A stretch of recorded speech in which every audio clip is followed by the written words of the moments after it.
The hearing of the Subcommittee on Economic Growth, Energy Policy, and Regulatory Affairs will come to order. I want to welcome everybody here. Without objection, the chair may declare a recess at any time. I recognize myself for the purpose of making an opening statement.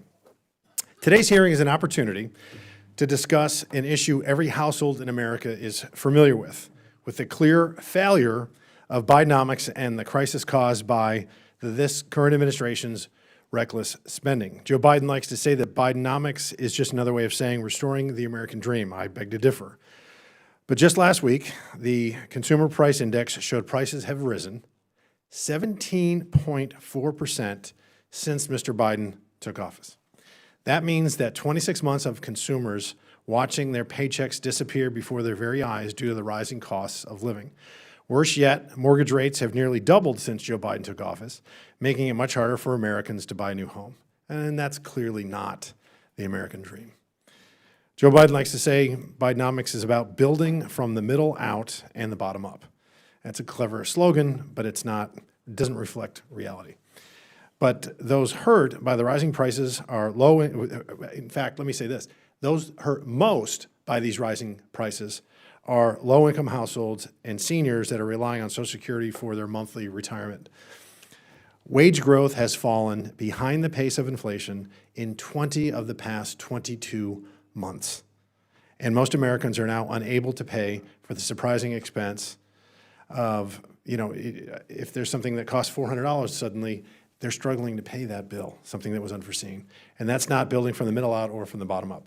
Joe Biden likes to remind us he promised not to raise taxes on anyone earning less than $400,000 a year, but as of June 2023, the average worker was paying an inflation tax, kind of an invisible tax, because what inflation is a tax on everything that we need and have to buy, which is effectively, that 13.5% is effectively like a second federal income tax, particularly for low-income earners. The truth is, Bidenomics has been an abject disaster, and I think most of the American people know it. A recent poll found that 80%, let me say that again, 80% of Americans credit Joe Biden's policies for the current state of the economy, and 70% agreed that their incomes were not keeping pace with inflation. And if you see any poll in the last year and a half, 2 years, you've seen that the Biden administration scores, of all the major topics that we discuss, they score the worst on the economy. Our current economic track is nothing short of unsustainable, yet the Biden administration really doesn't seem to be concerned. In fact, Joe Biden considers the current environment a huge success, and he said that often on the campaign trail, proudly taking credit for every failed business that couldn't stay afloat under his crushing regulatory regime, or parents that are forced to pay bills with a credit card and then going into debt because their wages were not keeping up with inflation. According to Joe Biden, we're supposed to believe that we're actually better off today than we were when he took office, but the facts tell a very different story.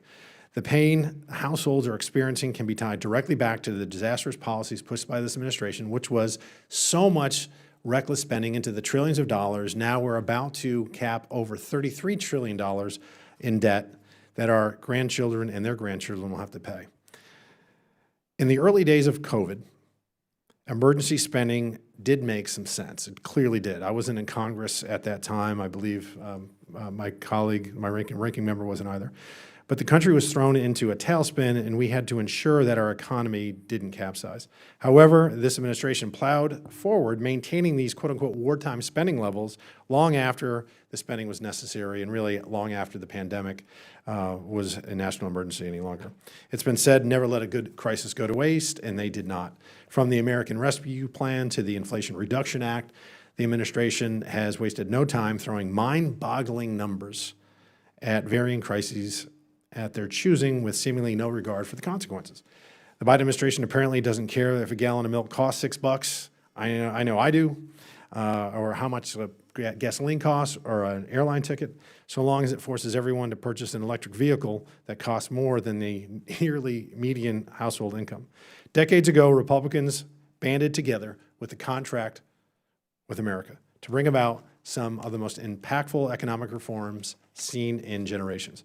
By combining a series of targeted, fiscally conservative policies into one unified agenda, House Republicans paved the way for Americans everywhere to prosper.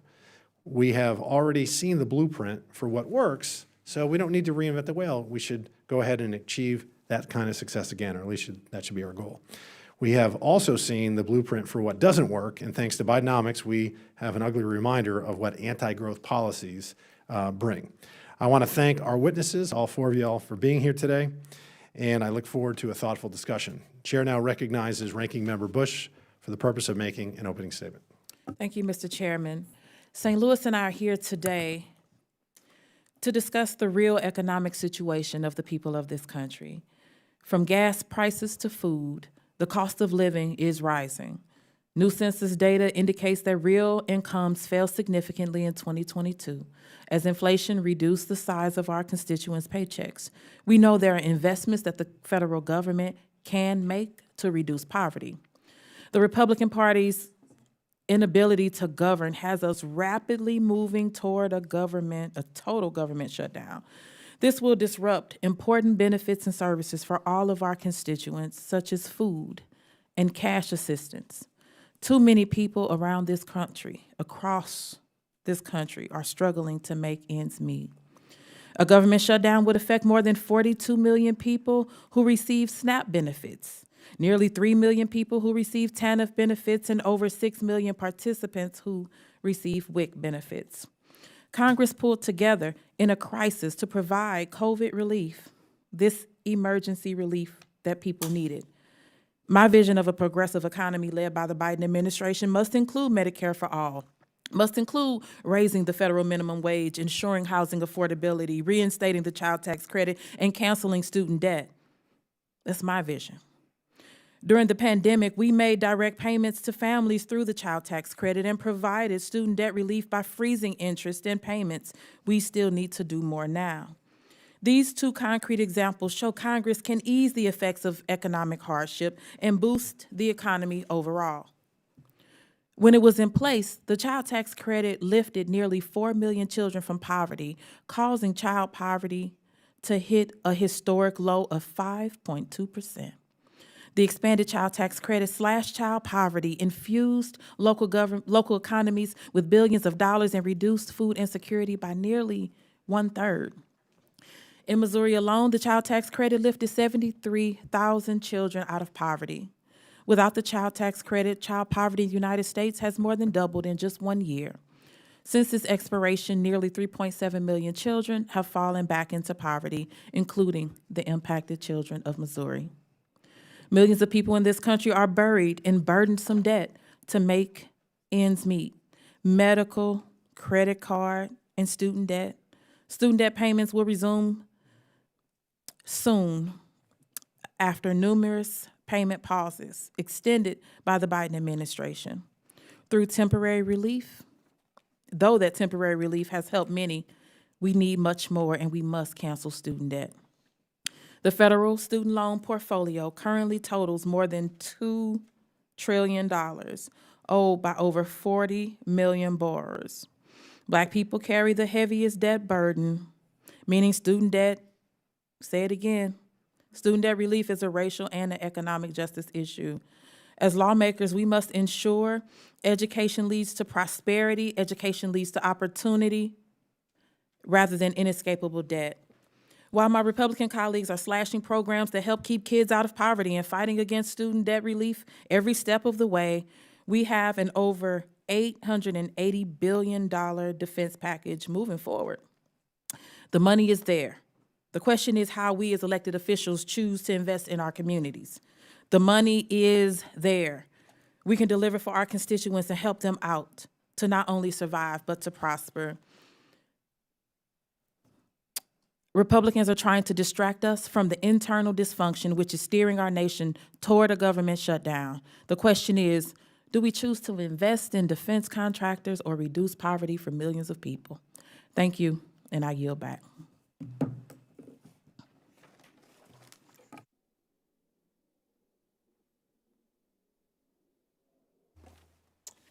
We have with us today an expert panel of witnesses who each bring valuable experiences and policy insights that will be beneficial to our discussion.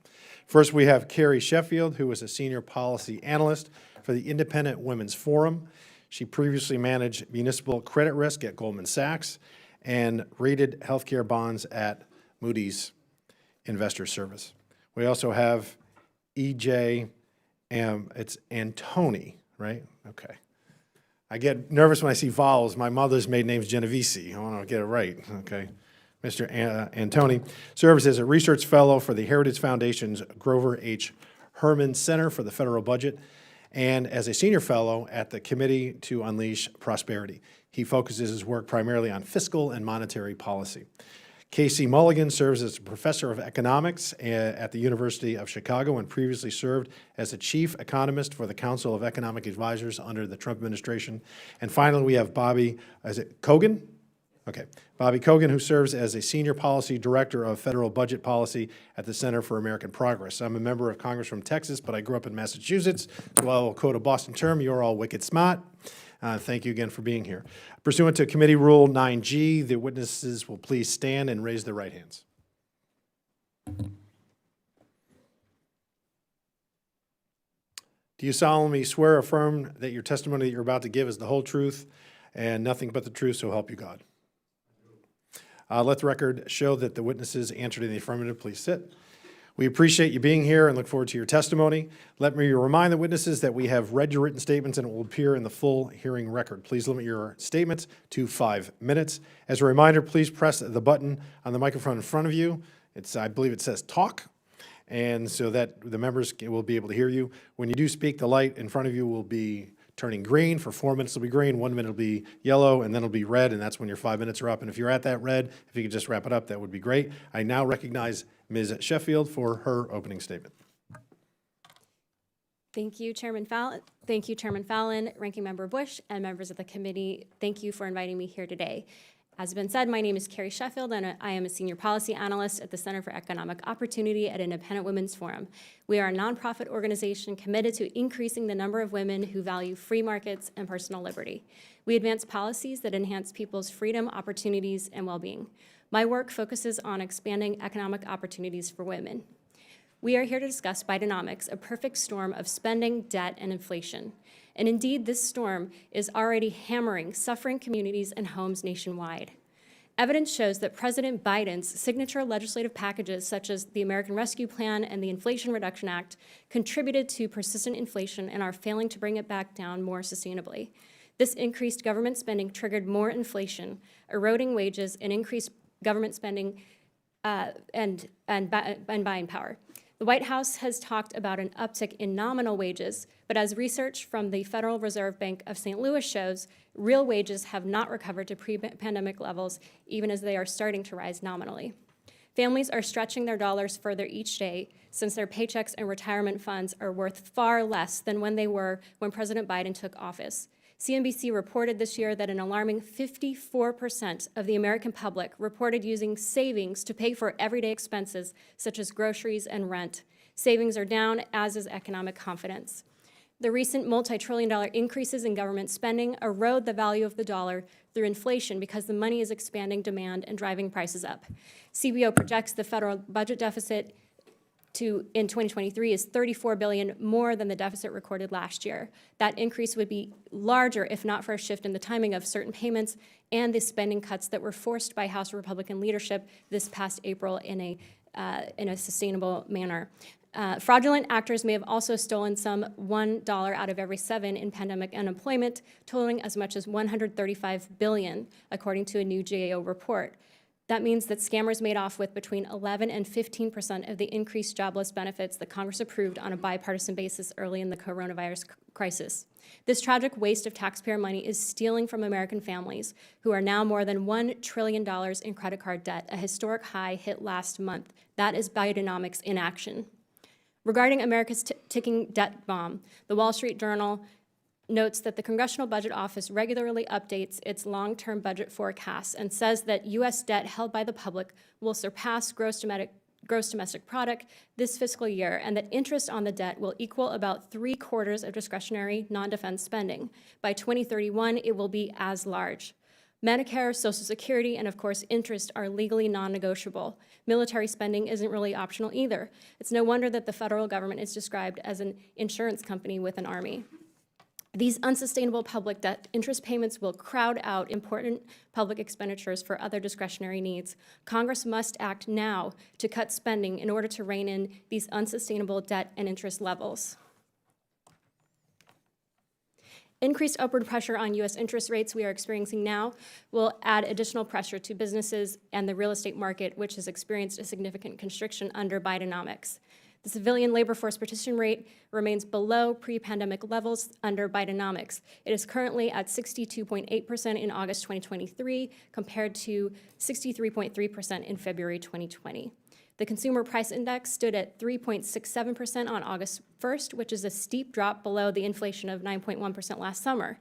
But it is still above the Federal Reserve's 2% target, and more importantly, a sharper measure of inflation is the median Consumer Price Index, or median CPI. That measure was 5.72% at August 1, 2023, significantly higher than the standard CPI. That is why the headlines are, even though they sound rosier, the median CPI shows that families are actually still suffering significantly because of Bidenomics and inflation.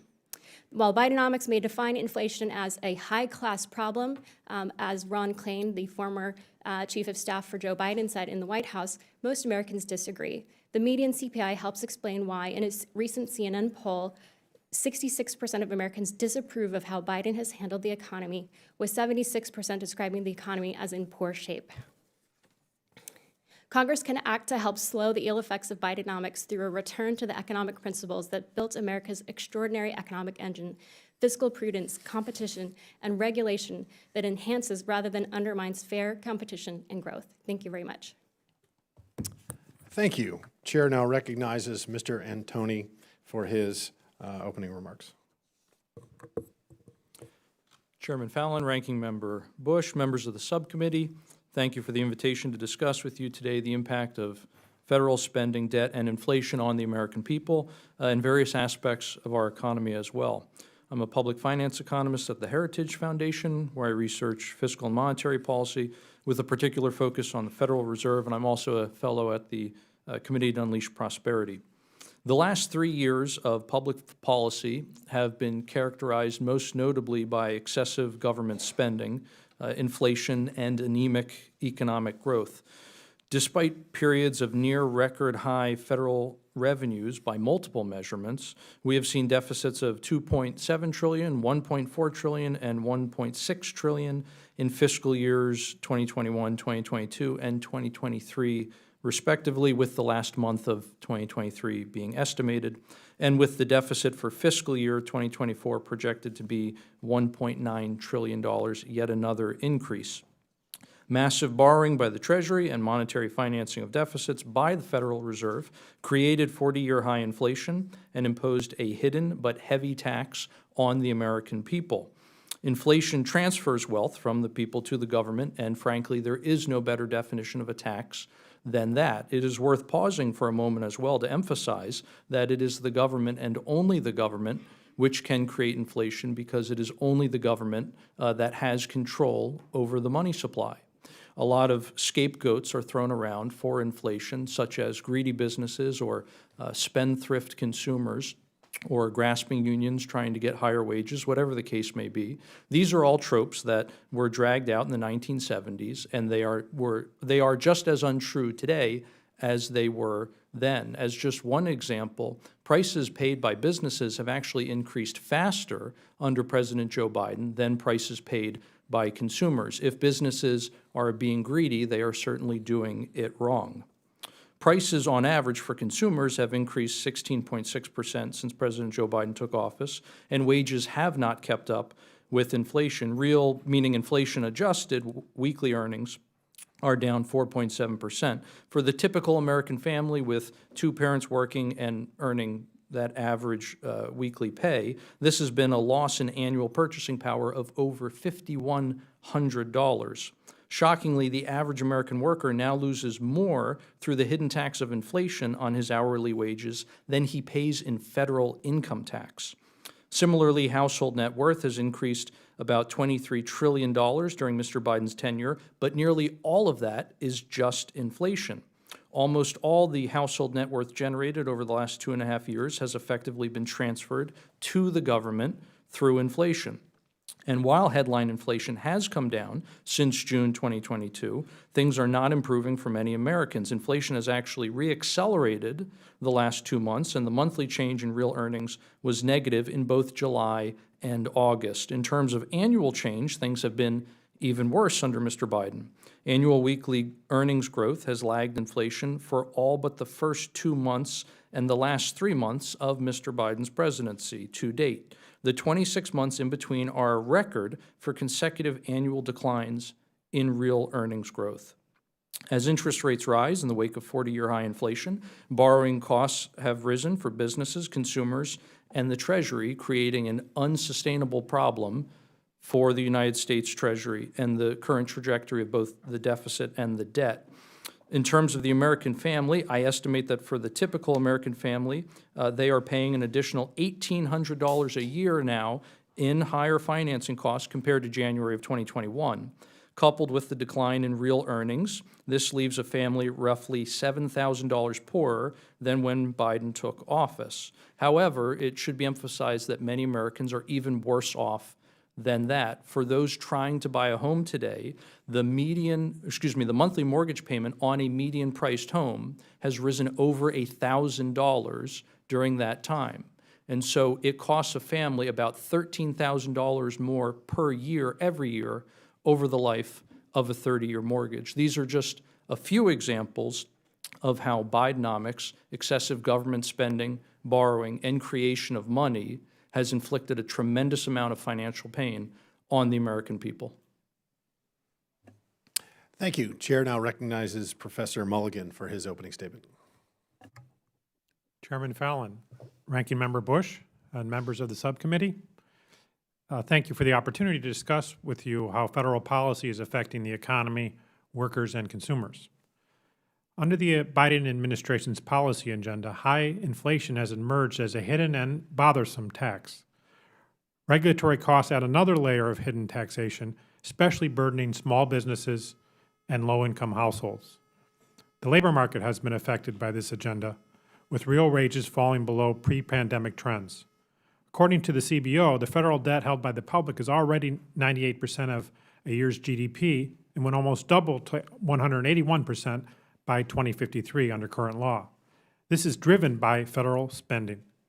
Government spending has to be paid for, either with taxes narrowly defined, such as income taxes, or taxes in the future, or the inflation tax. For example, the recent inflation surge translated to a $2.2 trillion unanticipated tax on debt holders, administered in less than 3 years as the purchasing power of their assets was eroded. A recent econometric study concludes that the recent and previously unanticipated fiscal expansion in the U.S. and other OECD countries is likely a key driver of inflation in 2020 through 2022. Even without new tax legislation, inflation increases marginal tax rates on businesses and personal incomes, deterring business investment and reducing real wages. Beyond taxes, many regulations make workers less productive and thereby reduce the wages that they can earn. Others make consumer products such as prescription drugs, automobiles, and internet service more expensive. The rules finalized by the Biden administration through the end of 2022 impose costs of nearly $10,000 per household. That's new. Of course, we had regulations before that, which is $1,300 more than the new regulations that the Obama administration had created during the comparable time frame. If the 2021-22 regulatory pace accelerates, as it did in the Obama years, costs would near $60,000 per household after 8 years of rulemaking. President Trump's pace was in the opposite direction, saving the average household $80,000 compared to what the Biden administration is doing.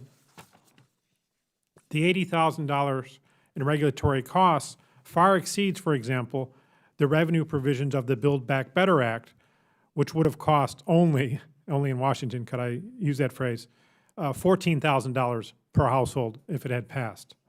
For the purposes of understanding economic consequences, the Biden agenda fits into two categories. One category would be redistributive policies that reduce employment, and the second category would be policies that reduce productivity and real wages. Redistributive policies distort the economy twice. First, as the revenue is raised, households and businesses change their behavior to alleviate the burden. Often this involves less investment in business capital, less investment in human capital, and less work. Other times, investment and work are redirected to less productive uses.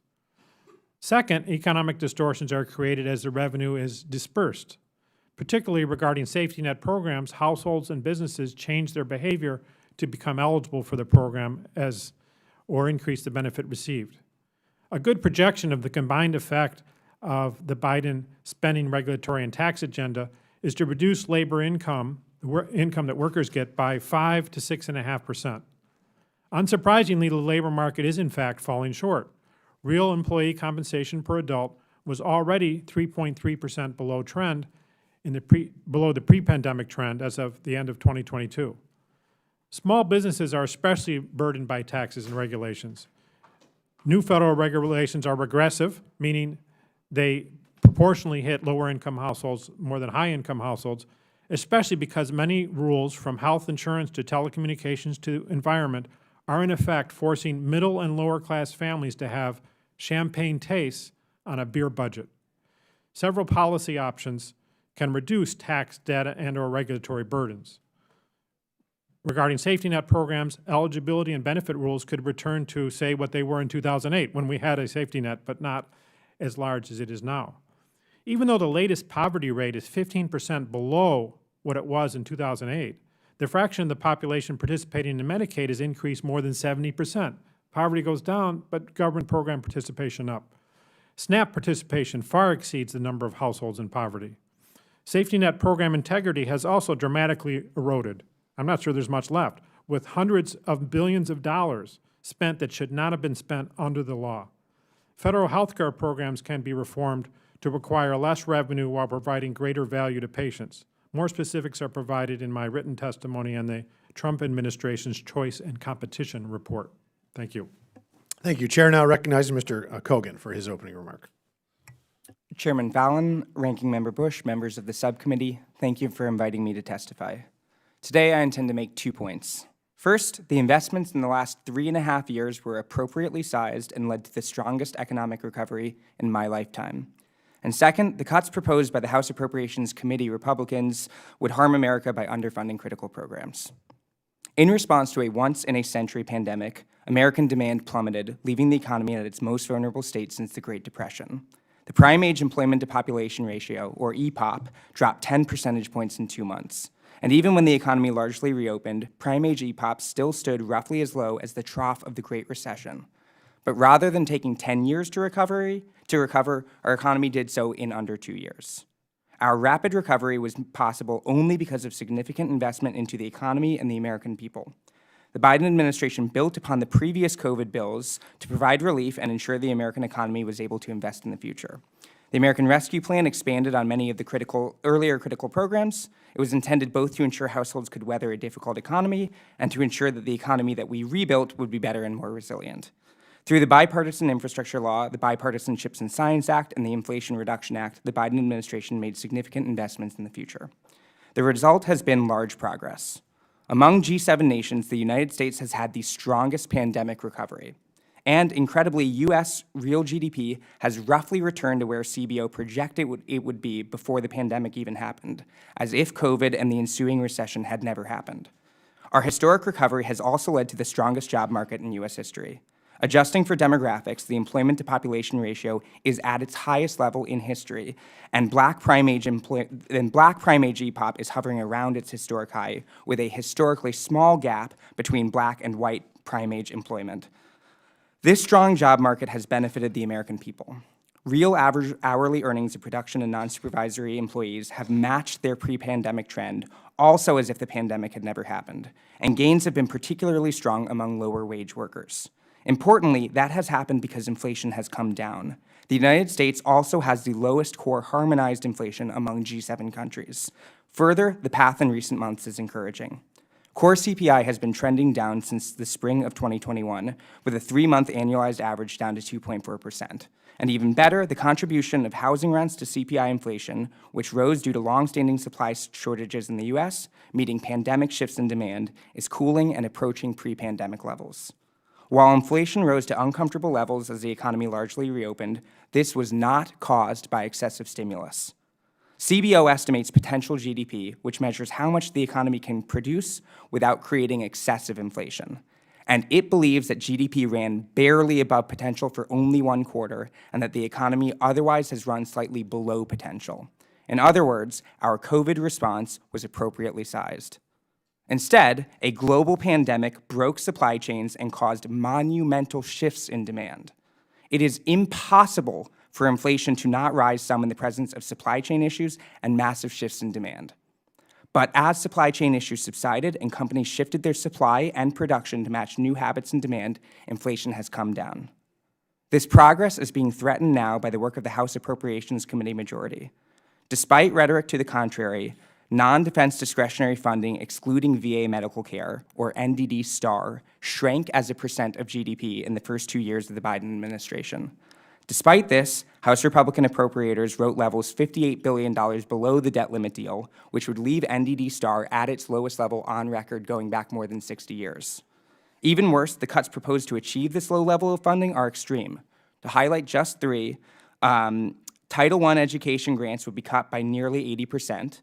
Money that ensures our drinking water is safe would be cut by 59%, and nutrition assistance for newborns and pregnant moms would also be cut. These cuts would harm the American people. Even worse, they seem to be the asking price for not forcing a government shutdown. Immediately during a government shutdown, some children with cancer would be denied treatment at NIH facilities, and some of our food would go without its health and safety inspections. The government is supposed to work for the American people, and neither cutting programs that people rely on nor shutting down the government serves that purpose. Thank you.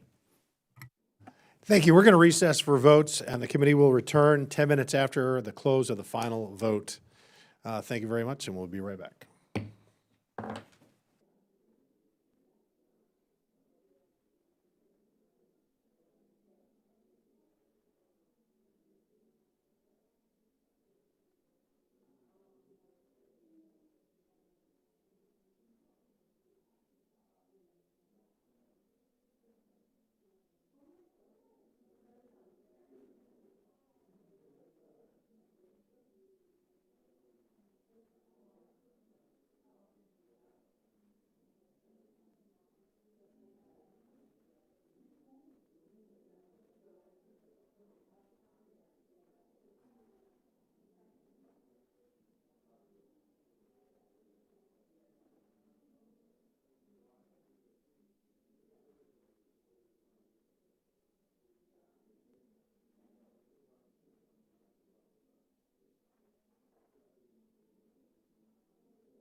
Subcommittee will come to order.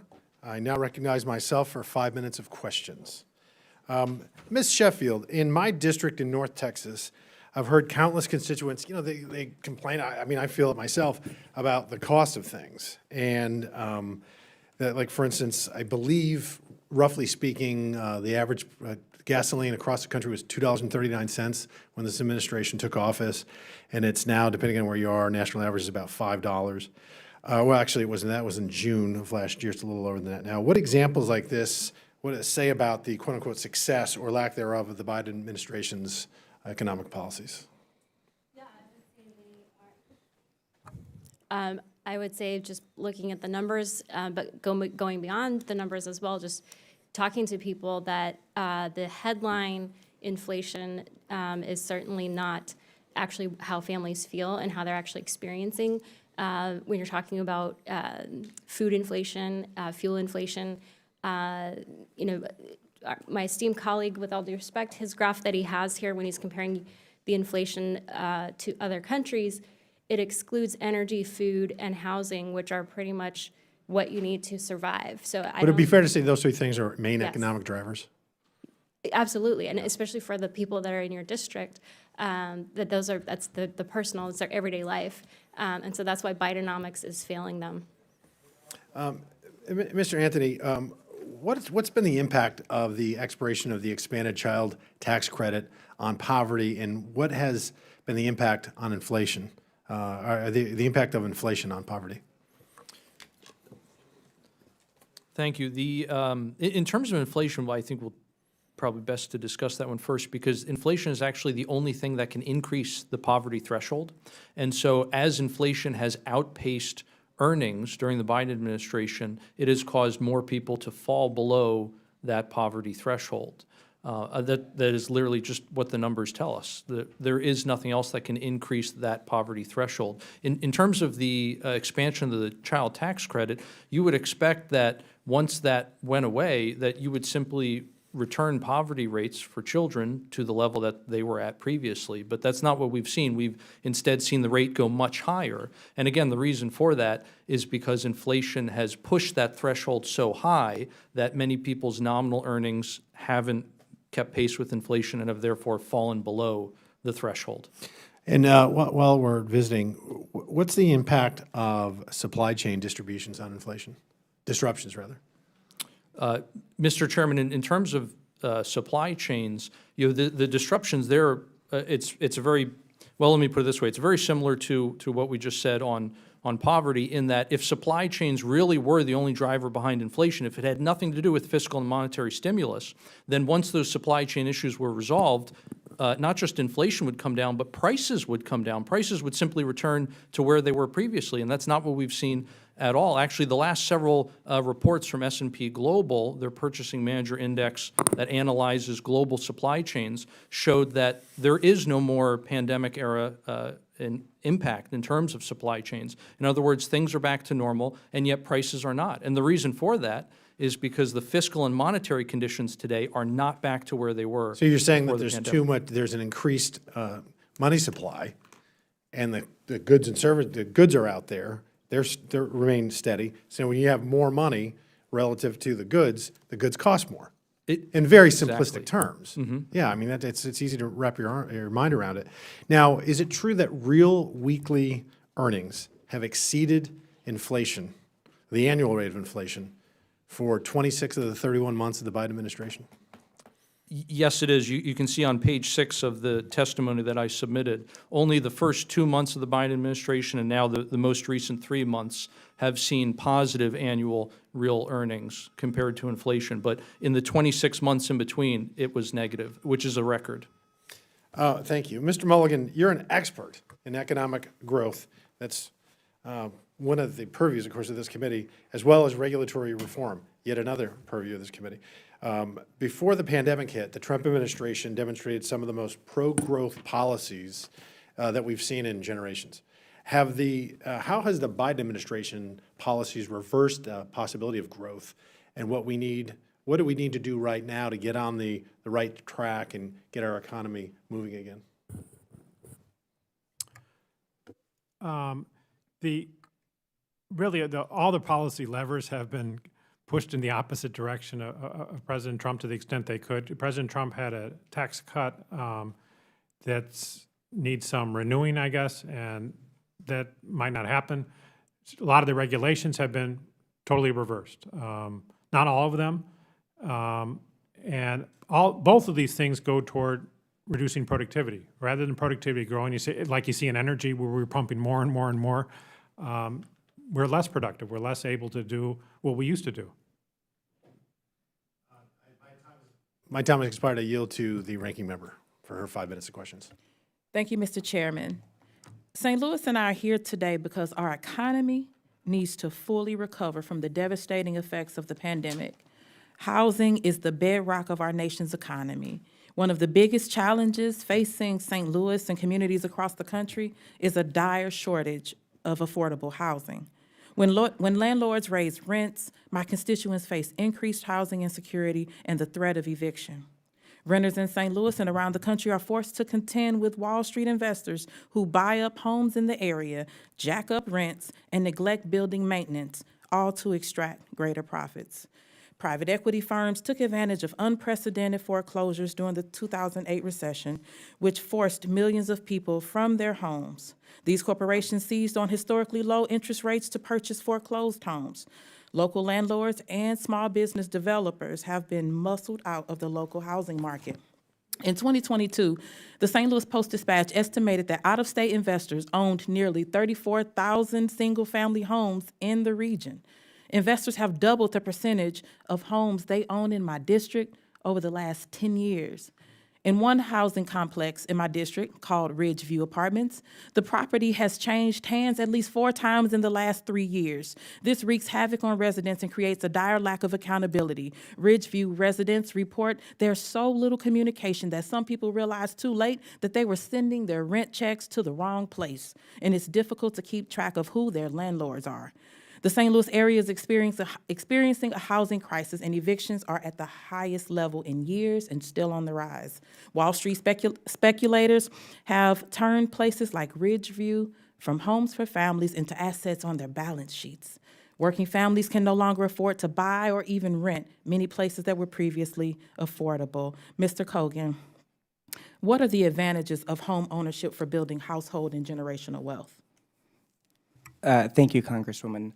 Home ownership is one of the best ways for families to build wealth and to pass on intergenerational wealth. And to the extent that we have seen policies in U.S. history, such as redlining, that have discriminated against people in the United States, this thing that is supposed to work for everyone has been limited to a certain cohort. And to the extent that the economy does not work for a whole host of Americans, then it is not working for Americans.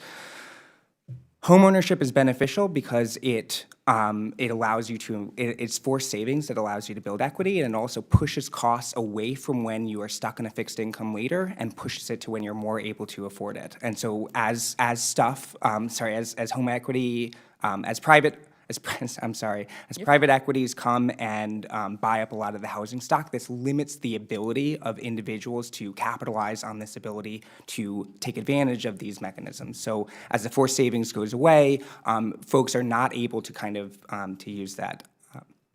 Thank you. No, you're fine. And I think you started to hit on this point, but Mr. Kogan, how would you say that private equity snapping up these housing makes it more difficult for the average American to family to purchase a home? Like, you started there, but if you could go a little further with that. Sure. So typically, a lot of people will be able to buy from an individual. With a whole lot of buyers or a whole lot of sellers, there's kind of a broad ability. You can shop around. You can find someone who fits whatever you're looking for. And to the extent that more and more of the housing stock is being bought up by a few select companies, we're moving closer and closer to a monopsony where a few sellers are able to set all the prices. And so through this, it is limiting kind of the ability for folks to shop for what they need and able to find what they can do. Okay, thank you. Thank you. The Biden-Harris administration is working to address this problem. The administration's Housing Supply Action Plan will reduce barriers for families to access housing by expanding financing for low-income and climate-ready housing and promoting the conversion of unused commercial space to residential space. Moreover, the American Rescue Plan, that not a single one of my Republican colleagues voted for, included the HOME program, which will add at least 20,000 units of affordable housing across the United States while supporting 23,000 households with rental assistance. Congressional Democrats and the president have taken fundamental steps that support American families. Far too many people struggle to secure basic housing, and yet our colleagues across the aisle and their type of economics seek to cut taxes for the wealthy and cut services for those in need. It is absolutely shameful, but I yield back. Thank you. Chair now recognizes Mr. Edwards of North Carolina. Thank you, Mr. Chair. Ms. Sheffield, in opening comments, I heard that inflation since Joe Biden had been our president had increased. I heard somebody testify 16.6%. I heard somebody testify 17.1%. What are and I also heard testimony that the additional cost for many of the things that people have to buy now is being financed on their credit cards. What is what's the long-term effect of $1 trillion in credit card debt? Where are we headed? It's extremely corrosive to building intergenerational wealth, to have, especially rollover balances from month to month and having to pay these very high interest rates. So it becomes this hole that you can't dig out of, and that's really the hole that is the fruit of Bidenomics, to pile on consumer debt onto families. In terms of housing, I think it's important because housing is, quite often the largest budget chunk of the family budget. First of all, the redlining was created by FDR, a racist administration. The FDR New Deal program was the one that created redlining, so that's very, very important to just historically put on the record. But when it comes to housing supply, if you talk about St. Louis and other cities, the vast majority where these urban pockets of constriction of housing supplies are constricted, they're run by Democrat regulation. They're run by progressive policies that constrict the supply of housing. So if you want to have more housing supply, you need to have zoning regulation that is more competitive. And unfortunately, these areas where the worst housing supply constrictions occur are in progressive areas. And so I would say that is my recommendation in terms of improving housing supply. The other massive increase in inflation is energy. And so we see just recently, within the last couple of weeks, the Biden administration, again, saying we are going to constrict drilling in Alaska and other areas of the United States. Who wins in this scenario? It's OPEC that wins. It's Russia that wins. And so it's so counterproductive for U.S. taxpayer dollars to go and fund to fight the Ukrainian war against Russia. Meanwhile, Joe Biden is here domestically constraining our own domestic oil prices and hitting families over and over. Thank you for that. So with inflation hitting the American household, and we heard a couple different numbers there. I'm going to round it off to $5,000 a year.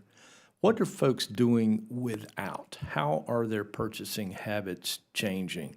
Because surely most of us could agree that when we're looking at 17% inflation, the harm, most of the harm falls on working class families and the poor, because much of their disposable income is being eradicated by inflation. And I think that would be a concern to all of us in this room. So how are they coping? What are they doing without?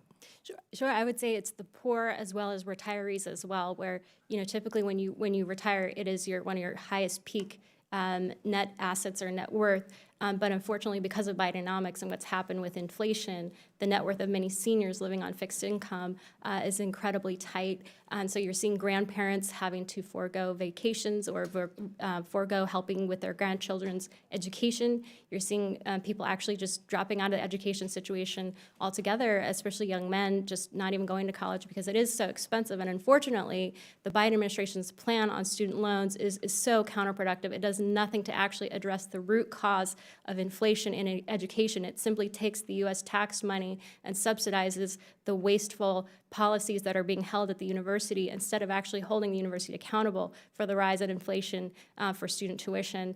So you're seeing people forego education. You're seeing them having to intergenerational, housing, more people within the same, family, grandparents and living together, which, could be good or bad depending on the family dynamic. But yeah, people are making do. But unfortunately, as I said earlier in my opening statement, I believe it was 52 or 54% of families reporting, according to CNBC, reporting that they're dipping into their savings to pay for groceries and to pay for everyday expenses like rent. That is deeply unsustainable, and it is the fruit of Bidenomics. All right. Thank you. Mr. Chair, I'll yield. Thank you. Chair now recognizes Ms. Brown from Ohio. Oh, she's not here. All right. Well, you know why? Because Notre Dame is playing Ohio State, and she's probably trying to get ready. And Notre Dame will thrash them, but that's an editor's comment. Okay, the chair now recognizes Ms. Norton from DC. I thank the chair. Mr. Cogan, during the height of the COVID-19 pandemic, the world faced a bleak economic future, high unemployment, tangled supply chains, and inflation all threatened the future of American families. But let's look at where we are now. Unemployment has stayed below 4% for 19 straight months. Grocery store shelves are full. Inflation is less than half its peak. So, Mr. Cogan, would you describe the Biden-Harris economy as fairly healthy? Thank you, Congresswoman. Yes, I would. I would say that we've had enormous progress in the past 2.5 years. Yeah, low employment, unemployment, inflation improving. It's hard to top that. The Treasury Department has shown that the American Rescue Plan led to 4 million additional jobs and almost doubled GDP growth. These benefits have also served to address historical inequities and increase opportunities for all Americans. Mr. Cogan, can you expand more about how the American Rescue Plan has benefited the economy and American families, particularly those families that may traditionally be left out of economic upswings? Absolutely. So there were two kind of main parts of the American Rescue Plan. The first was to provide assistance right then, and the second thing was to try to make sure that we'd have a strong job market coming out of the COVID recession. So in the first part, it built on a lot of the bipartisan things in the Trump administration. It sent out more money to families. It continued the expanded unemployment insurance at a lower rate as was necessary at that time. It also it expanded the child tax credit and kind of made it a monthly benefit to make sure that working parents were able to, and also the most vulnerable parents were able to better afford the cost of having children. So that sort of stuff all helped families at the time. And then by also pumping money into the economy, helping invest in the future, it created the strongest job market in U.S. history. Right now, the employment to population ratio adjusted for demographics is the strongest it's ever been, and that has redounded to the benefit of the American people. And we see that low wage earners are actually doing the best out of any cohort of folks. Well, let's turn to another one of the Biden-Harris administration's signature achievements, the Inflation Reduction Act. Mr. Cogan, this bill, which passed without a single Republican vote, has already resulted in 170,000 new jobs in clean energy and climate resilience, with projections estimating that the IRA will catalyze more than 1.5 million additional new jobs over the next 10 years. So, Mr. Cogan, how will these new jobs created by the IRA improve the U.S. economy? Thank you, Congresswoman. So the point here is to make sure that not only could we have clean energy, we would also be able to be energy independent. And these jobs were intended to, for instance, rebuild if you had a broken down coal mine that was no longer operable. It was intended to turn that into something that would be able to work in the future, right? So whether it's now a battery plant or something like that. So these jobs are intended to be to exist going forward in terms of our energy security and to exist for the years to come. Mr. Cogan, my colleagues seem very concerned about the deficit. What effect will the IRA have on it? Thank you, Congresswoman. So CBO scored it as saving about $300 billion. We believe that's an underestimate because it doesn't take into account the indirect effects of the tax enforcement. Of course, to the extent that some of that gets repealed, then some of the savings go away. Since then, we have found that some of the tax credits are going to work better than previously thought and therefore be a little bit more costly. The most recent estimates is that it might still save maybe $100 billion or something. I don't have the exact number off the top of my head, but that it still saves money. The Democrats' American Rescue Plan and Inflation Reduction Act are the kind of investment that the United States has needed for decades. I continue to support the President and Bidenomics for investing in American communities that have faced decades of neglect. And I yield back. Thank you. Chair now recognizes Ms. Boebert from Colorado. Thank you, Mr. Chairman, and thank you to our witnesses who are here. It's been very enlightening just hearing the wealth of information that you all are sharing and answering the questions. My first question is directed to you, Mr. Kogan. In your testimony, you falsely claimed that because of the trillions of dollars spent in the Biden administration, that America has the, quote, strongest economy recovery in more than a generation, end quote. And I just want to know, are you aware that just yesterday America exceeded $33 trillion in debt? This is the first time in history, $33 trillion in history. And also, are you also aware that inflation's impact is on groceries, and that is at an all-time high? Thank you for the question, Congresswoman. What I was saying was that real GDP, we are leading the pack in terms of real economic growth among the G7 nations. We are back to where CBO thought we would be, roughly, and that we've had the first V-shaped recovery of my entire life. So Mr. Kogan, at $33 trillion in debt, all of this is due to wasteful Washington spending by Biden, by Pelosi, financed and borrowed and they financed and borrowed and printed money that we don't have. We are spending more than we are bringing in, and yet your testimony places blame on House Republicans who are working diligently to be fiscally responsible. We're in meetings daily right now trying to get our fiscal house in order so we don't go off of this fiscal cliff that we're all hanging on the edge of. But currently we have 20 million Americans who cannot afford their electric bill. Americans have lost more than $2 trillion in retirement savings, and gas is nearly $4 a gallon. And I mean, that's back up again under this administration, and Americans are paying more for absolutely everything else. People are struggling. All throughout Colorado's 3rd District, this is what I'm hearing. People cannot afford to live, and this doesn't sound like the strongest economic recovery in more than a generation to me. So now, Mr. Kogan, you also state in your testimony that under this administration, quote, inflation has gone down, end quote.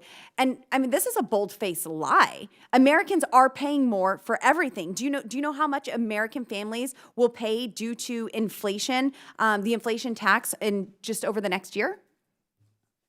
Thank you, Congresswoman. Inflation in this case refers to the rate of inflation. That's how most folks talk about it. Yeah, So but that's not how they feel it. That's not how they're actually paying for the goods and the needs that they're trying to provide for their family, their food, their gas, their electric bills, all of these things that I've mentioned. The correct answer for how much American families will pay for this inflation tax over the next year is $8,581. That's per family. That is absolutely absurd. And in most cases, this is more than a monthly income for most families. And Joe Biden has claimed that for the past 4 decades, he has there has never been an economic failure. And the United States has never faced an inflation crisis as severe as we are facing under the Biden administration. So now, do you know how much a gallon of gas is right now compared to 2020? Right near me, my gas station right next to me is about $1.50 more. The reason it was so much lower during 2020 because President Trump had us energy independent, and we were producing American energy right here, good, clean American energy. We weren't relying on OPEC as much. We were relying on the American roughneck. So that's why it was lower. I'll just answer that for you. But in 2020, retail gas prices averaged $2.17 per gallon, and now we're at $3.60 up to $4.32 per gallon. I mean, that's a 50% increase. That is absolutely dramatic and unaffordable to average Americans who are just struggling to get by. And what about a gallon of milk? I mean, that was $3.32, and now $4.09 for a gallon of milk. Eggs were $1.46 a dozen, and now they're $3.44. That's a 42% increase. Families cannot afford this. Now, my last question: you also state that that gains have been particularly strong among lower wage workers. Now, for the average American family, weekly paychecks have grown about $200, but those larger paychecks now buy about $100 less for those income earners. Now, do you know the annual impact inflation has on these American workers? Congresswoman, real wages are up relative to pre-pandemic levels among non-supervisory and... But that number is a fairy tale, is it not? If you're actually spending more for the same product that you were getting, but your paycheck looks bigger, but you're paying more for the goods that you were buying just a couple of years ago, the result is the equivalent of a $5,600 annual pay cut. So it may look good on paper. I know engineers love that. I know bureaucrats love that. I know the folks in Washington, D.C. in the bubble love the way things look on paper. But in the real world, that does not work. Bidenomics is failing American families, and so are these policies. And I hope that you would actually take a look into the real world rather than just on paper. Thank you, Mr. Chairman. I yield. Thank you. The chair recognizes Ms. Stansbury from New Mexico. All right, well, thank you, Mr. Chairman, and I'm glad that the last comments wrapped up around the concept of what's happening with the economy in the real world, because the single largest threat to the economy in the real world right now is a government shutdown. And what is especially strange and ironic to me is that we're sitting here this afternoon after the majority failed to even get a continuing resolution to the floor to keep the U.S. government open, more or less pass a single appropriations bill to keep this government functioning. So if we want to talk about real world impacts, if we want to talk about people being able to pay their bills, put a roof over their head, buy groceries, and all of the things that we're talking about here today, let's talk about funding the government and making sure that the American government and our economy can stay afloat, because that is the real world and that is our constitutional duty and responsibility. But it's also, you know, a strange hearing that we're having here this afternoon as we are on the eve of this shutdown and hearing a bunch of distorted and strange representations of the economy. Now, I'm going to admit I'm not an economist. I am a sociologist by training, but I am a former OMBer, and I want to welcome my colleague who also served in the budget office in the White House. And I know when folks actually understand the economy and don't understand the economy. And I just want to talk about the facts for a minute. You know, Mr. Kogan, I appreciated some of the charts that you included in your written testimony to the committee. And I want to make sure that we share some of those today publicly, because what we're talking about is the overall macro economy. When we say that the macro economy is actually doing well in the United States in spite of this post-pandemic hangover, and we'll talk about that and its impacts here in a moment, what we're talking about is the gross domestic product. And what we see in Mr. Kogan, in your testimony, you've provided this chart here, which is the real GDP of the United States. Is this correct? And yeah. What do we see right here? What's happening in the year 2023? Thank you, Congresswoman. You can see that it is back at the trend that's back where CBO thought it would be before the pandemic. And what you can also see on this chart is that by billions of dollars by annual rate, that we are above where we've previously been. So the GDP for the United States is on the rise. Now, part of the reason why we're seeing the economy come roaring back is exactly because of the policies that this body passed last Congress, in which President Biden helped to champion. So first of all, I want to talk about the American Recovery Plan. Now, at the height of the pandemic, we had millions of Americans who were unemployed, people who didn't know if they were going to lose their homes. They didn't know if they were going to be able to buy groceries. They didn't know if they were going to to be able to go to the doctor. And we passed the American Recovery Plan to get through the pandemic. It was not intended to be a stimulus in and of itself at the onset. It was meant to keep millions of Americans from falling through the crack in the most significant economic disruption that this country has seen since the Great Depression. And that is what it did. It kept millions of American people housed. It kept food on their table. It helped children get through the huge catastrophic impacts, parents. That is what the American Recovery Plan was about. Now, subsequently, we have passed 3 significant bills that have been causing the GDP to do this. That's the CHIPS Act, which has helped to reshore American manufacturing. It is the Inflation Reduction Act, which we've just been talking about, and it's the bipartisan infrastructure law, which is going to rebuild our roads, our water systems, and all of the infrastructure that we know our communities need to have a thriving economy. And guess what? The data don't lie. The data show us that American manufacturing and investment in American manufacturing is coming back with astounding consequences, because here we are up here at the highest rate ever in American history. Finally, if my colleagues want to talk about inflation, let's compare American inflation to post-pandemic inflation in other countries. And what you can see in this chart, in the testimony that has been provided to everyone on this committee, is that American inflation with respect to other developed countries across the world is at the lowest rates, lower than Canada, lower than the UK, and lower than most of the European community. So if our folks want to talk about facts, let's talk about facts in the real world. The American economy is strong, it's coming back, but families are struggling. They're struggling because of the pandemic. They're struggling because we still have the effects of supply chain disruptions, of soaring housing costs and soaring food costs, and we've got to address them. And I can tell you factually, one thing that is not going to make it better, and that's shutting down this government. So if my friends on the majority want to actually help American families, then pass the budget. And I yield back. Chair now recognizes Mr. Langworthy from New York. Thank you, Mr. Chairman, and I'd like to thank all of our witnesses today for being here. And the media is busy championing the administration's message of Bidenomics success. However, I spent just a ton of time traveling my district, New York's 23rd congressional district, the counties along the Pennsylvania line and the suburbs of Buffalo, speaking with my constituents and getting a real sense of their top concerns. And let me tell you, I didn't meet one person that thought that Bidenomics was any step in the right direction for this country.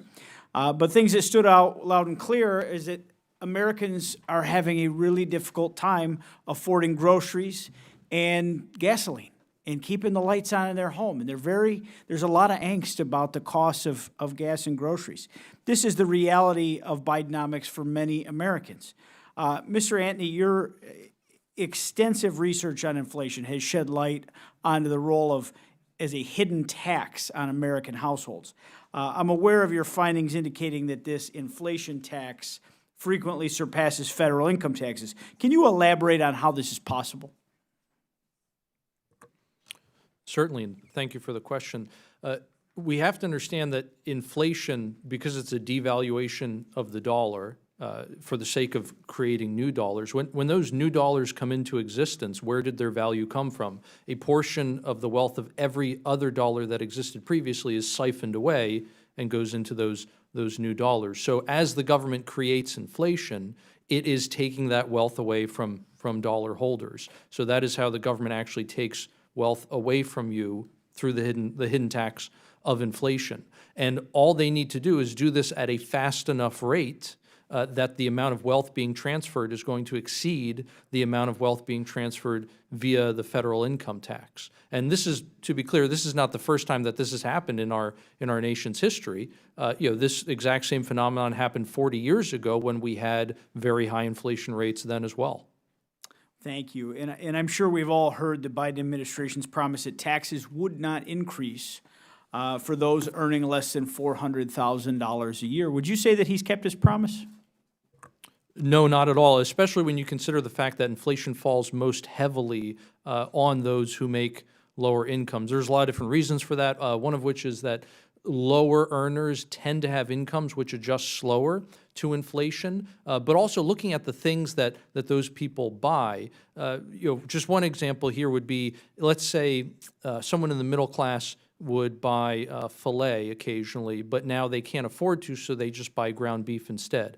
You're moving to a foodstuff which is already disproportionately purchased by people with lower incomes. So what you've done now is not only is there, if you want to call it an income effect, from everyone having less money or less real money due to inflation, so they can afford less. But now there's also a substitution effect, if you want to call it that, where there's an increase in demand for things disproportionately bought by people with lower incomes. In other words, the prices of the things they buy go up even faster than the average.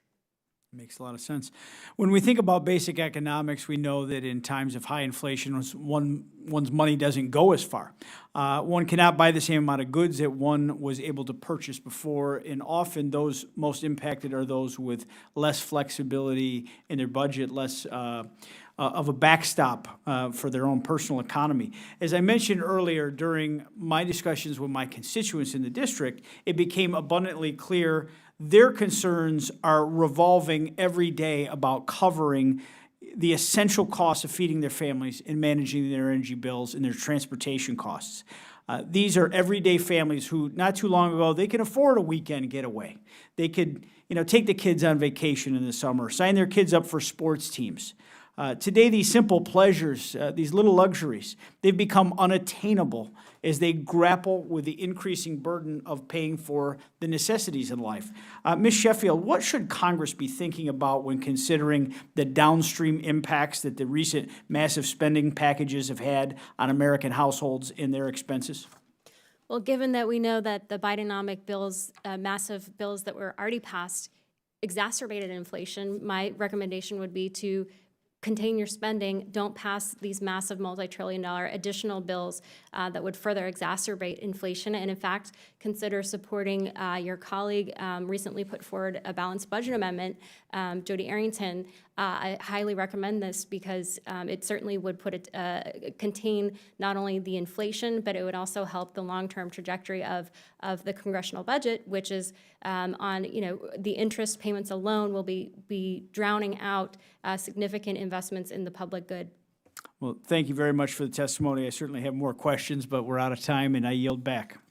Thank you. Members, with that, I'd like to ask unanimous consent to submit these documents and statements into the record. The impact of Biden economic policies on Americans, 401k and other retirement plans by Stephen Moore and E.G. Antoni. Payroll tax revenue down $400 to $900 billion due to lower wages, less growth by Casey Mulligan.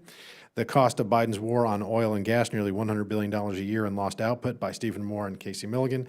Paying Americans not to work by Casey Mulligan and E.J. Antoni. And without objection, so ordered. Chair now recognizes Ranking Member Bush for her closing statement.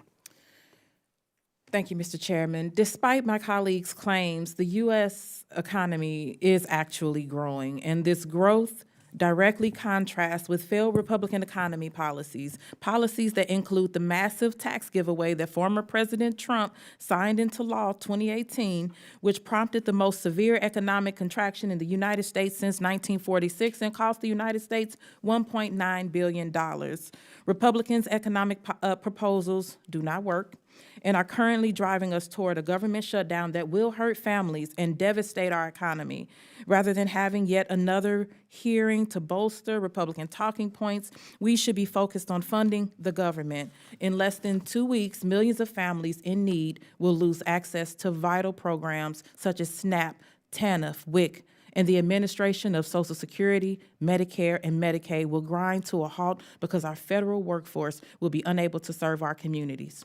Just a couple of hours ago, House Republican leaders postponed voting on a rule to bring a stopgap bill to the floor. We also know that a shutdown would have a devastating impact on the economy. The partial shutdown from 2018 to 2019 reduced economic output in the United States by $11 billion over 2 quarters, $3 billion of which the economy never regained. The difference is clear and of massive consequence to our communities. Economic recovery should be the highest priority of the Biden administration, and we are thankful. With that, I yield back. Thank you. You know, we have staffs that help us with our comments because we're spread a little thin. But I took some notes during this hearing, and I wanted to share them with you. So you hear members from each party make claims, and then they cite statistics and studies. And if you had lived on another planet or another galaxy and you came to this hearing, you'd be scratching your head going, I don't know who to believe. So let's just talk about some indisputable facts. Number one, inflation is now at a 40-year high. Nobody can dispute that. Number two, interest rates are now at a 22-year high. That is also indisputable. Real weekly earnings have exceeded annual inflation for 5 of the 31 months, 84% of the time, during this administration. And if you want to talk about generational wealth, generational wealth is built on a foundation of 3 things to start. Number 1, graduate high school. Number 2, have a full-time job. And number 3, do not have children until you're married. If you do those 3 tenets, regardless of race, religion, creed, region that you live in, it's very difficult to live below the poverty line. I'm sure CNN or MSNBC will find somebody that did all those 3 things and is below the poverty line, but it is absolutely the exception and not the rule. Then we talk about only the only federal spending program that progressive members ever want to talk about cutting is defense. That is the only one. Now, they ignore the fact that we live in a very small world, a very dangerous world, and a very interconnected world.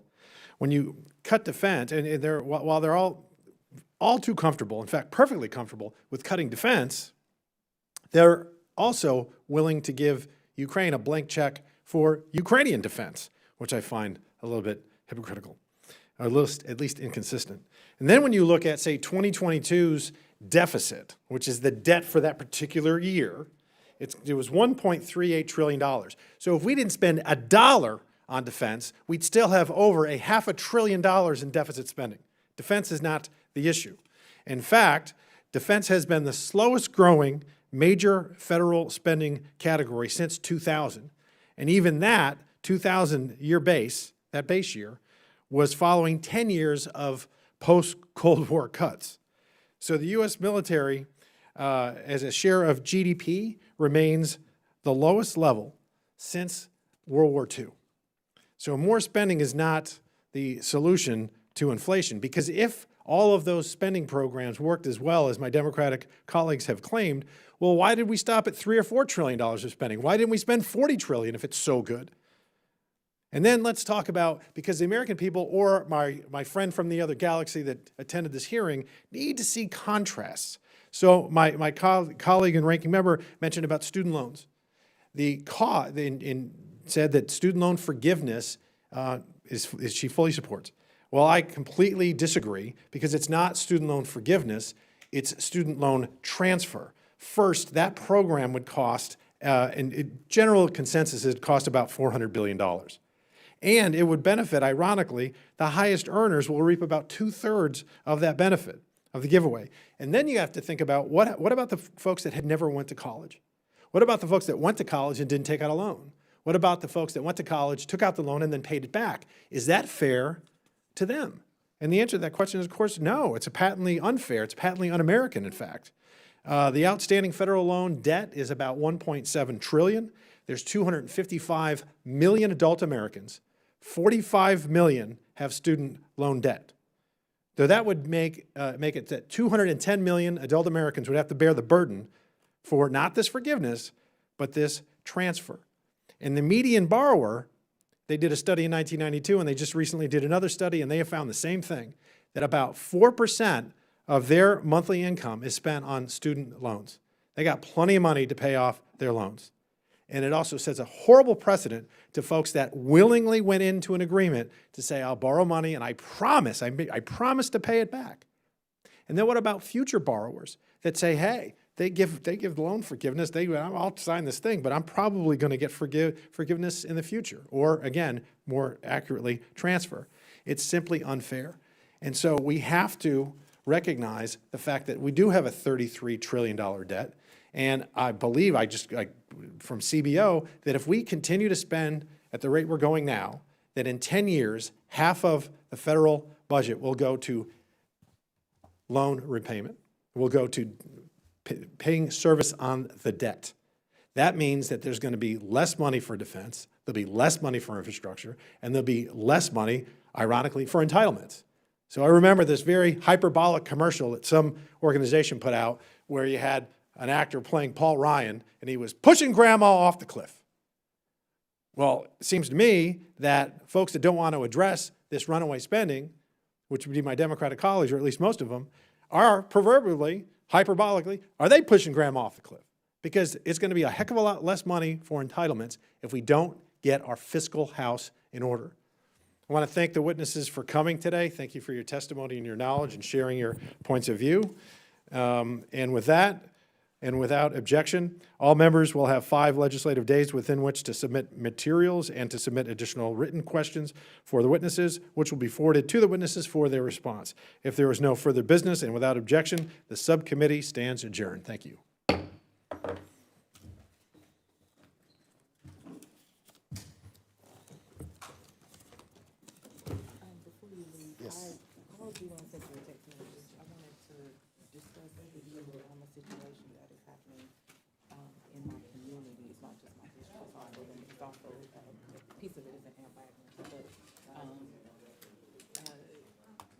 We have this issue, the Manhattan Project, uranium dropped right in my community. So the nuclear waste. The nuclear waste. So we have a local school, elementary school that has recently closed.